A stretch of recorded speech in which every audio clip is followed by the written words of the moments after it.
Guys, welcome back to another video. Today we are going to be reacting to this video, the satisfying downfall of Lil Mabu.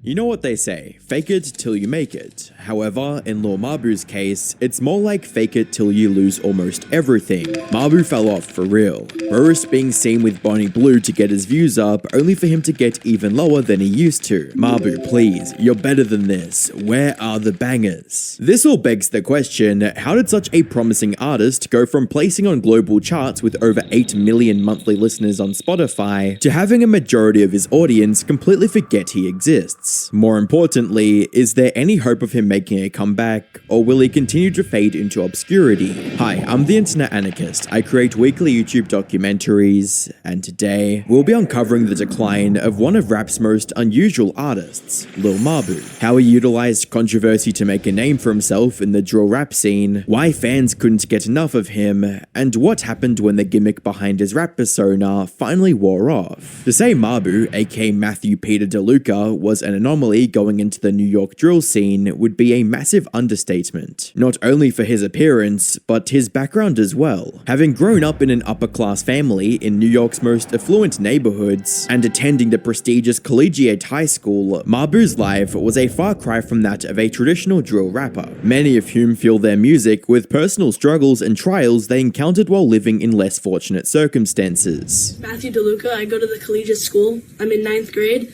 And my favorite thing about Kids Walk for MSK Kids is getting together with friends and family to support such a wonderful cause. So how did someone like Mabu go from writing A-grade essays in school to making drill raps in the streets? Well, he didn't. At least not initially. When he first started uploading songs to YouTube around 2020, Mabu's music was more melodic than aggressive. You miss me but never wanna link when we can. You used to diss me, now you wanna call me a friend. Had to go and run up on my bands.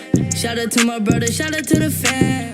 While this kind of music didn't get a mainstream attention initially, it struck a chord with fans and got a lot more people to root for him. As one viewer put it, "Lil Mabu, your lyrics go hard, man. Your song cuts deep into the heart. Mark my words, in the next 5 years, you'll grow exponentially. Just please don't go doing drugs or robbing people. Don't let the fame and money get to you. It's a tough life because you think you have to do something to stay big, but as long as you keep going with what you're doing, you should be alright." Although Mabu never truly lived the rough life, he would certainly take inspiration from it. Going into 2021, Mabu's style as an artist shifted from soft and relatable to something a bit more rough around the edges. With songs like Move It and Demon Time, Mabu dove headfirst into the high stakes and high risk world of drill rap.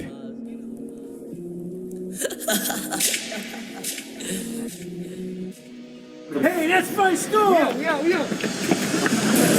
Don't cross me, I'm not Jesus. Run up a check, fingers they blue. You know the vibes, I stay with the crew. Quit talking, man, just make a move. I'm on the east side, zooming through the streets in the G5. Been running up a bag, I'm on Demon Time. This sudden pivot in persona paid off immensely for Mabu's career. Not only was this the first video on his channel to crack 2 million views, but it also gave viewers a taste of something unusually captivating. There aren't many white rappers in the New York drill scene, even fewer who are as young and talented as Mabu. While this meant Mabu had immense potential to grow as an upcoming artist and build a fan base, the way he capitalized on that success would only harm his career in the long term. Going into 2022, Mabu wholly leaned into the gangster persona and featured several established drill rappers like Didi Osama, Dusty Locane, and D-Thang on both his singles and newly released mixtape Double M's. In the music video for Throw, he even included a highly controversial scene glamorizing the harsh realities of street life.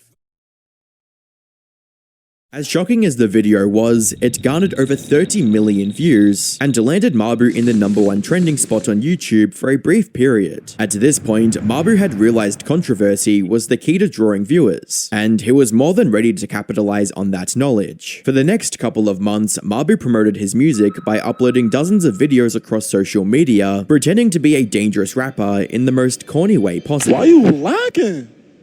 Lacking? What you mean, bro? Like, oh, you know where you at right now? Like, bro, I really take everything off you, bro. Like, I'm outside Dolly. You know Mabu's body, bro.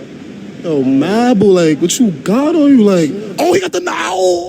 While a significant portion of viewers enjoyed Mabu's over-the-top rapper personality, there was an equally large number of viewers who found his take on drill music distasteful, with comments like, "I am a Lil Mabu hater. I don't care what you say. I can't take any of his songs seriously. This man cannot possibly be talking about spinning the lot while he's some rich white dude in a private school," and posts such as, "Lil Mabu co-ops hood culture while simultaneously making a mockery and glorifying the violence and poverty that afflicts our communities.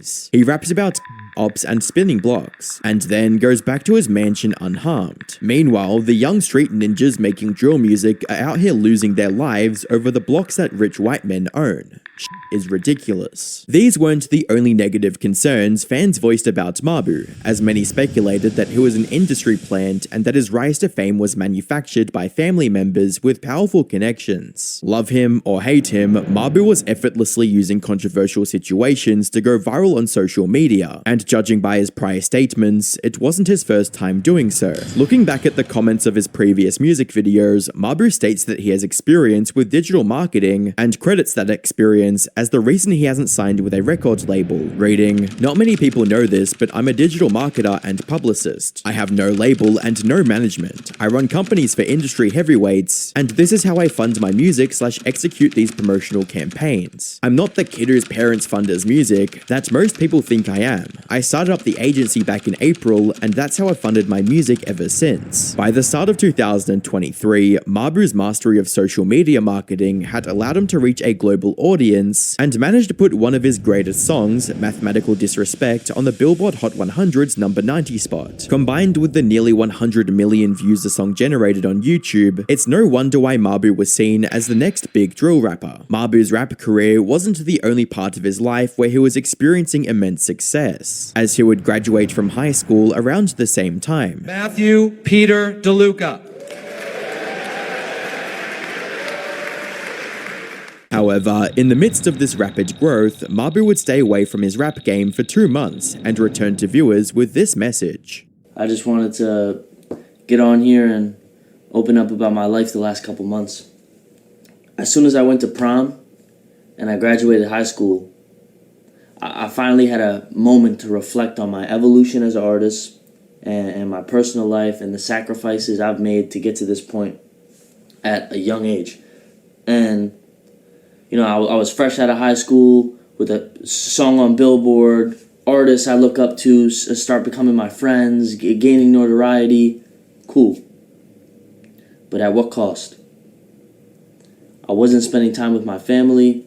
I neglected meaningful friendships. I lost valuable moments of my childhood that I can't get back. After taking time to reconnect with people in his personal life, Mabu stated that he was ready to get back into the rap game, but he would still be going to college alongside it. I decided at the beginning of the summer to find some balance. I'm going to college. And they looked at me like I was crazy. They like, "Mabu, do you understand? Like, you're not a regular kid. You need to devote all your time to your career. You want to take the music seriously." Bro, I was like, "You, watch this."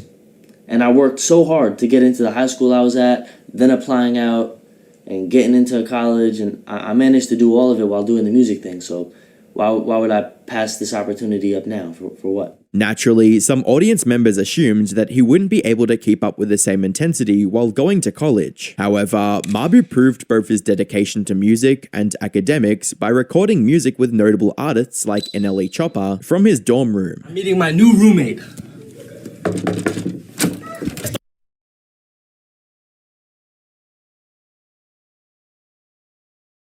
Close out the year, Mabu collaborated with Krishan Rock on the song Mr. Take Ya Redacted, where he tried to start a beef with the rapper Blueface, with lyrics reading, "Yes, I took his lady, I like blue faces, so I took his baby." While the song did get significant notoriety and barely squeezed into the Billboard's top 100, it didn't spark the kind of controversy Mabu was looking for, as Blueface cut things short with a tweet that read, "Make sure y'all add Lil Mabu career to my resume. Why is your girl texting me every day, bro? What's she waiting riding on. Even though Mabu's stunts were still bringing in considerable views and listeners, it was only a matter of time before his controversial gimmick would wear off, and people got bored of his rapper facade. Sadly, Mabu was going to find that out the hard way. By the 5th of April 2024, Mabu released his debut album, Young Genius, which featured a handful of top-tier rappers such as Lil Baby and Young Thug. By all accounts, this should have been Mabu's biggest release yet, but that wasn't the case. Despite the big-name features and heavy promotion on Mabu's end, the album failed to place on any of the recognized charts. To make matters worse, sales numbers were so poor that they were never revealed, and the album even received an 11 out of 100 review from the Album of the Year, with a commenter writing, "The bit is old bro, he has one joke in his music, and it's look, I'm a rich white kid, but I'm making music like I'm from the hood," whilst having the worst bars, corniest lyrics, cringiest vocals, and just overall having the tackiest songs ever. When faced with these declining metrics, Mabu turned to the thing that formed the foundation of his career: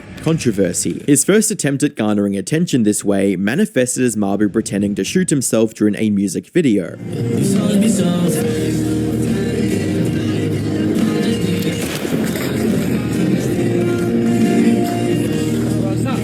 On the 27th of June 2024, he moved on to something more elaborate and dropped the song Bang Bang, dissing the XXL freshman class for not including him in their annual list.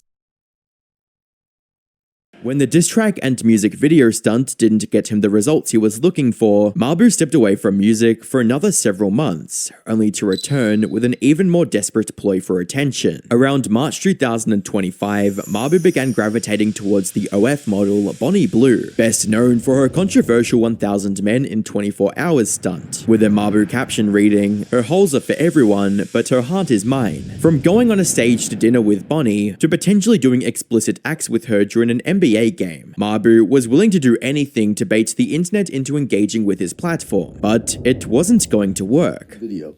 Boys seem to like the girls who laugh at anything. The one She was tying my shoe. She was tying my shoe, NBA. Matthew, did you get banned from the NBA? Yup, sure did. Looks like I won't be going to any more WNBA games either. 2 days later, Mabu released the song Bonnie Blue to capitalize on what little attention his stunts had garnered. However, the video would only get 2 million views and a very lukewarm response from fans. While Mabu's social media platforms are still showing positive growth, that said growth is nowhere near what it was a year ago and will likely go deep into the negative if he doesn't bring something fresh to the table. Mabu's entire music career and brand was built on the gimmick of being a privileged white kid cosplaying as a hardened drill rapper. For a while, it worked out well for him and brought in millions of viewers. But a gimmick can only last for so long. When the act began to grow stale, Mabu opted for adding even more controversy to the mix, but that only pushed viewers further away. Repeating the same routine with a few new stunts isn't going to get him back on the charts or sustain his career long term. There's no doubt Mabu is a talented rapper and marketer, but it doesn't look like that will be enough to make him the global superstar he was aiming to be.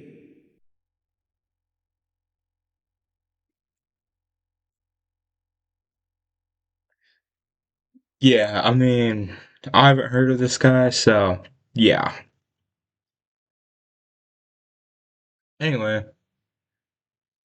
thank you so much for watching, guys. Comment, like, and subscribe, and I'll see you in the next video. Peace out, homies.